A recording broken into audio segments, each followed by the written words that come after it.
Last year, many dreamed of a world without COVID, while some had those dreams shattered.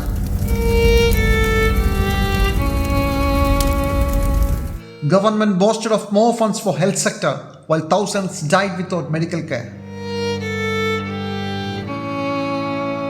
Millions of Indians were pushed to poverty, while a handful grew richer. Last year, government predicted windfall profits selling its assets, while Air India was sold for peanuts. Government made huge cuts in corporate tax, while the corporations scaled down production, increasing unemployment.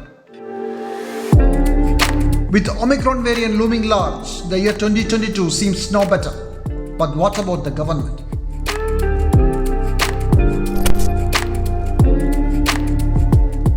Every year on February 1st, the Union government declares its financial plan, policies and preferences, the Budget Day. For a country devastated by pandemic and struck down by financial crisis, this budget is going to be very crucial. Balaji! Balaji! Ours is a nation which don't even spend 2% of the GDP for health, and pandemic was not the first to expose our fragile health system. We know that there are tremendous staffing gaps across the country, more in rural areas, much more in tribal and underserved areas of all varieties. There's something called a data operator, for instance, at district level. Now, all programs, public health programs require data. This person is fundamental, is really a linchpin for being able to collect information on all programs and schemes. This person gets less than the minimum wage and is a contractual employee. Now, how do you, this is the fundament. How do you settle an entire health infrastructure around such a weak basis where doctors, nurses, all our staff, sweepers in facilities, I mean, you can give whatever you like to whatever water and sanitation, but if you don't have sweepers in your health facilities, how can things be clean? And, again and again, we're raising these issues that toilets may be there in buildings, but they're not functional simply because there are no human resources to manage any of these investments. Then those investments also become infructuous. So one main demand is to be regularize all health personnel. When most of the population can only depend on government facilities, money should also go into building health infrastructure. But now the focus is on health insurance, a very dangerous choice. Examine the allocation of budgets. It goes far more into PMJAY, which is the insurance scheme, than anything on the Health and Wellness Center. And the priorities of the government for implementation and rollout also substantiate that more and more we are tilting towards insurance, and that insurance is tilting more and more towards private agencies, because people are also preferring to go to private facilities because we have not invested in public facilities. At the same time, when a crisis like the COVID hits us, we see that we can neither afford the private facilities, nor are they available to the most vulnerable, and nor are they regulated. Keeping the budget promises are also important. Last year, even in the middle of the pandemic, government had spent less. But to prove that more money was spent, even water supply schemes were masqueraded as investment in health. Let it not happen this time.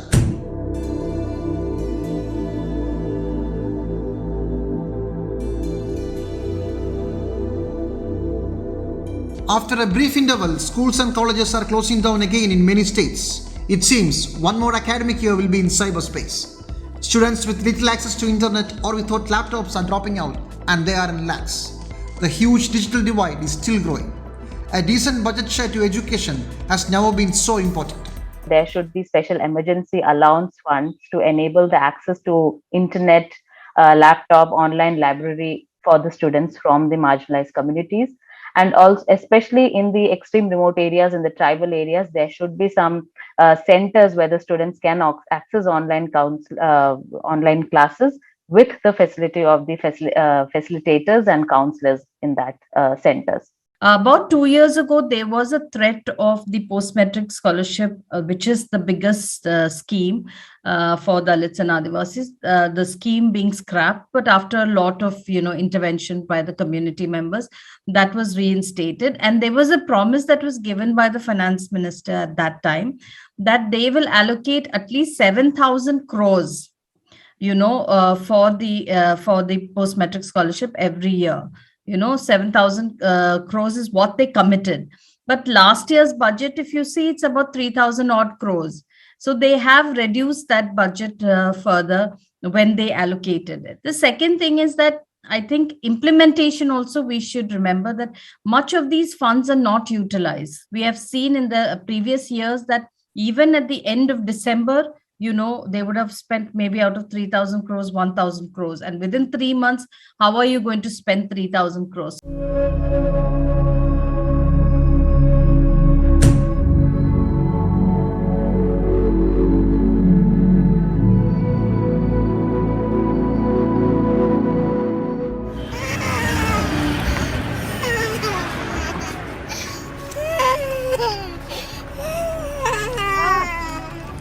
These images are from 2020.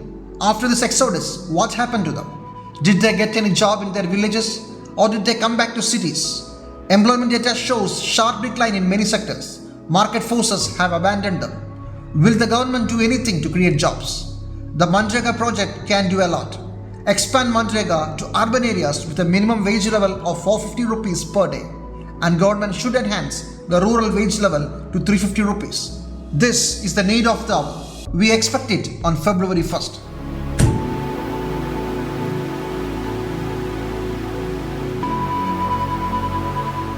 Meanwhile, the super rich of the country are still making money. It seems they are minting it. Mukesh Ambani's paycheck is 90 crore per hour. Oxfam India report found that 84% of Indian households saw their income shrinking, while the number of billionaire families increased from 102 to 142 last year. Study after study shows the growing disparity, and government should take notice. Why not a wealth tax on the super rich? It's not that we have not had wealth tax. I think it's important to remind people in this country that we have had wealth tax till fairly recently. It was done away, and we need to bring it back. With this growing inequality, we must reintroduce wealth tax.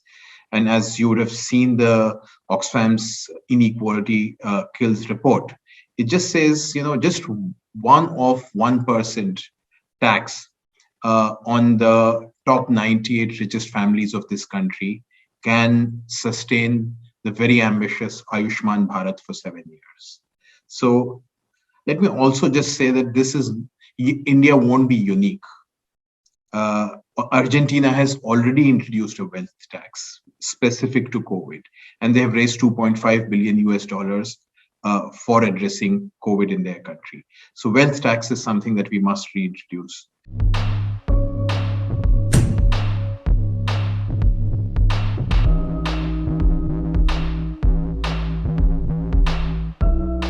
But so far, government is doing just the opposite. Corporate tax was brought down to 25%. Many more concessions were announced.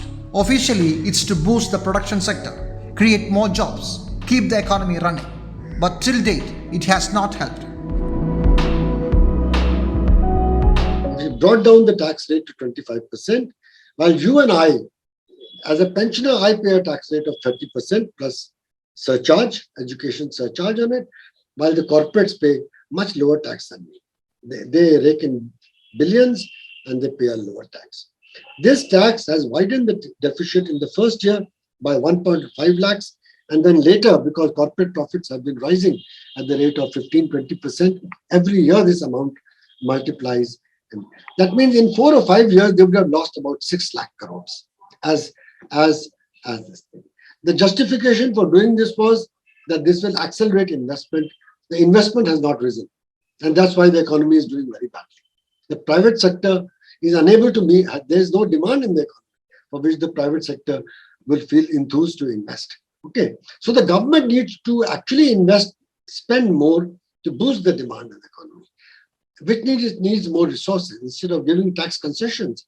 If the government had used this 1.5 lakh crores to generate demand, to give food for work programs, to help the workers who lost their jobs during the COVID times, this would have kept the demand going and would have helped the industry to go on investing.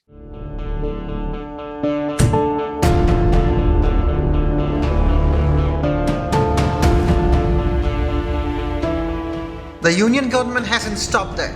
Last year, it had announced and started leasing out as many government companies as possible. two public sector banks will also go down the hammer soon, because they all are underutilized or making losses, according to the finance minister. Meanwhile, Life Insurance Corporation of India is also on the table. The government plans to sell 10% of its stake. A company with 6.82 lakh crore as net income last financial year. A company with the best claim settlement record in the world. Still, shares of LIC are up for grabs. The motive is clear. The government is in deep financial crisis and wants to sell everything it can. Justifications will be invented later. The public sector itself is so profitable today. Contrary to all the impressions that they give, the public sector's profits are about 1,80,000 crores every year. And they give a dividend. You just have to look at public enterprise survey to see this. Okay. And there are small number of companies who are losing, but the majority of companies, what we call mini ratnas and maharatnas, they are highly profitable. So this is a cash cow of the country. At a time when the private sector is not investing, it can invest. It can use this money to invest to boost the demand. Okay. It can be counter-cyclical investments. Public sector can invest without bothering about short-term profitability because it's building assets for the long term. जैसा कि हमने देखा yes bank एक बहुत बड़ा हादसा हुआ, तब गवर्नमेंट ने public sector state bank of India को बुलाकर उसको बेल आउट किया था। इसके साथ साथ हमने देखा आइलैंड एफएस ये एक सबसे बड़ी नॉन बैंकिंग फाइनेंशियल इंस्टीट्यूशन थी जिसको बेल आउट करने के लिए स्टेट बैंक और एलआईसी को इनवाइट किया गया। और अभी अभी हमने देखा वोडाफोन को बचाने के लिए गवर्नमेंट ने उसका जो भी ड्यू अमाउंट था वो इक्विटी में कन्वर्ट किया। इसका मतलब आखिरकार गवर्नमेंट ने उसका पार्शियल प्राइवेट नेशनलाइजेशन ही किया है। तो मुझे नहीं समझ में आता कि ये लॉसेस का नेशनलाइजेशन और प्रॉफिट का प्राइवेटाइजेशन ये एक गलत नीति गवर्नमेंट के द्वारा ये इंप्लीमेंट की जा रही है।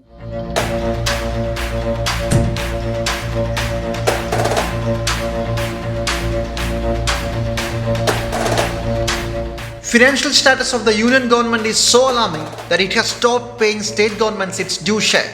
The union government owes over 37,000 crore to state governments as goods and service tax compensation for last year. It simply refuses to pay.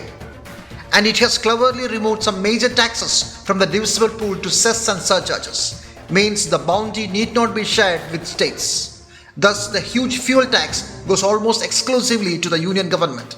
With one of the highest fuel taxes in the world, people in the street are struggling to survive. There is no justification for riding over a financial crisis with such exorbitant taxes on the poor.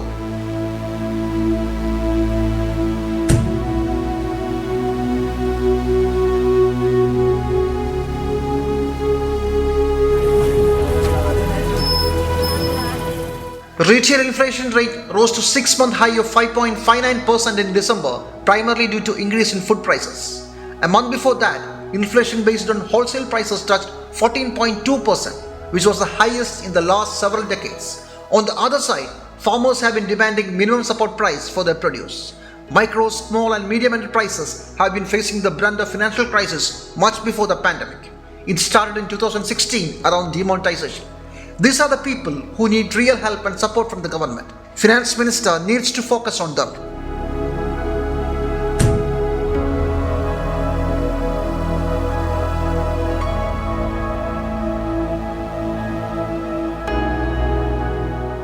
At the same time, government has secured BJP's money vault. In the 2017 budget, they had opened the floodgates of anonymous funding to political parties. Donations through interest-free bonds need not be disclosed to anybody. Only the donor and the receiver will know. Of course, the government will also know. Even foreign funds can be routed through shell companies. Citizens stand in lines before polling booths not knowing who funds the party and for whom the party may eventually work. This mockery of democracy must end. When the budget papers are tabled in the parliament, there is only one thing to look out for. Beyond the jargon and fancy announcements, is the budget in general pro-rich or pro-people? Nobody expects Mrs. Nirmala Sitharaman to take a U-turn for the people. But who knows? What if the realities revealed by the pandemic worked as an eye-opener?